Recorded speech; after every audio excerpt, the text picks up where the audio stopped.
we'll see how much we can cover. And for that reason, we are also dispensing with the Prime Minister's question time and use more of private members' time on the matters that are on the order paper. But there are also some urgent matters that we could handle within the time frame that we still have. Yesterday, I had said I would give some guidance on what my initial feelings are about the issue that was discussed yesterday on particularly APA. And I just want to inform you that I had consultations with many stakeholders. I also had consultation with the President this morning, and he also gave his opinion about how this matter should proceed. Honourable members, in situations like this, the fundamental question that we should all be asking is, where does justice lie in this kind of situation? As leaders, where does justice lie?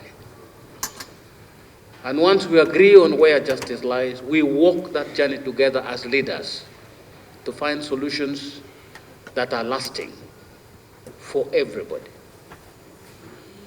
Because in the end, nobody wins until we all do. In these situations, there are no victors and there are no losers. If there is a loser, we are all losers. So we need to find a solution that makes all of us winners, because nobody will win until together we all win. And that means we should work together. But also there are questions that we should ask. How can it be that it is in our time that people who have lived together for so many years are now up on each other's necks? How could it be that in our time these things are happening? Could we be the persons who have been responsible for disrupting these people's way of life as leaders? These are questions we need to ask ourselves as leaders. When we sit in this house, are the things we are doing causing tension among people? Are the things we are doing disrupting the way of life of ordinary people who have no business understanding even the things we fight about at these levels? What could we have done wrong? Because there is nothing wrong with the Acholi and the Madi people which cannot be corrected by what is right between these two peoples. There's nothing. That is impossible. These people have lived together. So, honorable members, we as leaders need to take full responsibility and guide the ordinary persons on the ground so that we avoid this kind of situations. What a shame it was for me yesterday to watch from this chair, to see the exchanges among the members, to see the cheerings that were completely uncalled for, as if they are victors and losers in this situation. The situation requires that we find a solution that only generates winners, no losers. In my discussions with the President this morning, he has said he will be going to APA himself after Easter. He had thought that this matter was going to be handled, but now that it has gone this way, he will be in APA himself immediately after Easter. And he also said, it does not matter where APA is. It should not even matter where APA is. Whether it is in a Germany or a Moro, it should never matter. It should never be an issue.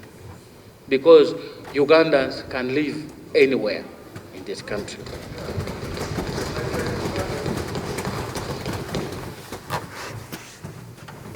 The question that he also asked, which we also asked yesterday, is this area where these people are affected, is it in the protected area? If it is in the protected area, the journey of the president to that place is to find out what is the size of the land that has affected, that the people are affected. Are there any technical reasons why it must remain a protected area? If there are no technical issues about it, and he gave the example of when he was dealing with the landing sites, he had to go and talk to those people because that was the breeding area of fish.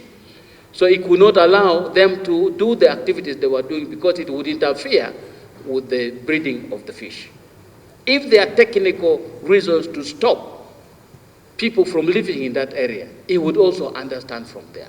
But if there is no technical reason and the land is not that big, he would be proposing that the area should be degazetted. But if there are technical reasons, then the people who are affected will be compensated or alternative land will be found for them.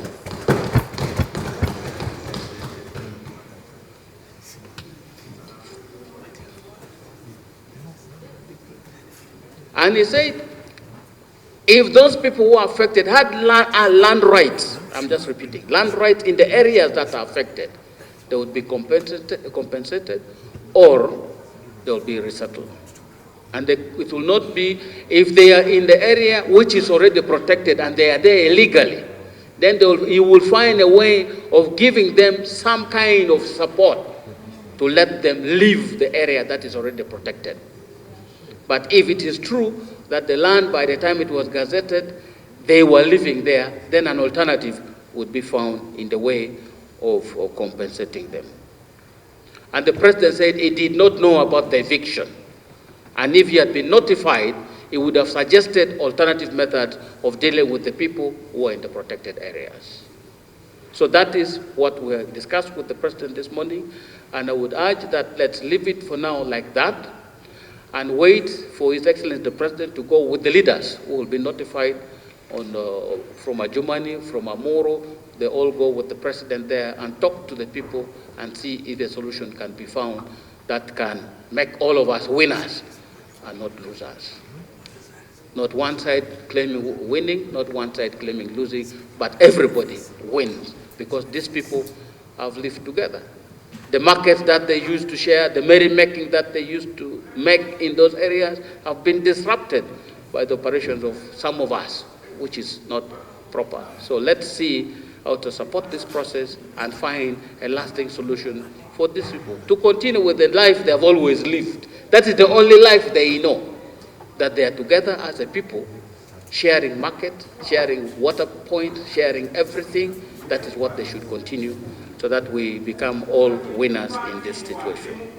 That I thought should be what I should say. And we'll leave it there for now until, let's wait for the visit. Please, let us wait for the visit of the President, and then how you people or all the leaders will come up with some solution. If the matter still remain outstanding, then we'll see how to move with them. The documents you have, you could share with His Excellency the President, and then you see how a solution can be found to this problem. That, honorable members, I thought would be a way that we can try to move towards finding a solution to this matter. Thank you very much.